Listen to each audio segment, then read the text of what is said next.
Whatever Jesus says here, he who has an ear, let him hear what the Spirit says to the churches, is not totally new to John. John used to be a disciple during Jesus' earthly ministry, right? Did you know that he used to use that sentence pretty much the same way even during his earthly ministry? Look, for instance, Matthew 11, verse 15. He who has an ear, well, not an ear, ears. So it's plural here. He who has ears to hear, let him hear. Do you know in what context would Jesus use that sort of a sentence? When he would drop a riddle or a parable, something that has a deeper meaning, something that on the surface means one thing, but in the deep means something deeper. It's a way of speech that Jesus uses in his earthly ministry, through which he both reveals and conceals at the same time. So Jesus here says to each one of the churches, guys, listen out.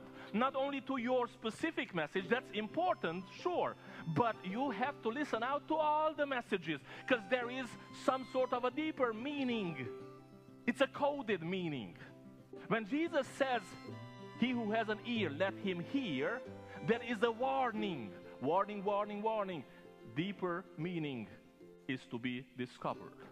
At the end of each message he says, he who has an ear, let him hear what the Spirit says to the churches. Why 7? Well, because 7 is a time cycle in the Bible. In the Bible you have weeks of 7 days, and you also have weeks of 7 what? Years. He's trying to lay out history, one segment after the other, all the way down to the end. Does that make sense? It does make sense. Question is that the correct interpretation? Yes, it is a correct interpretation. In chapter 1, verse 19, when Jesus speaks to John and tells him, hey, the things which you have seen, write them down. So he gets the movie, and based on the movie he gets to write down the message into a book.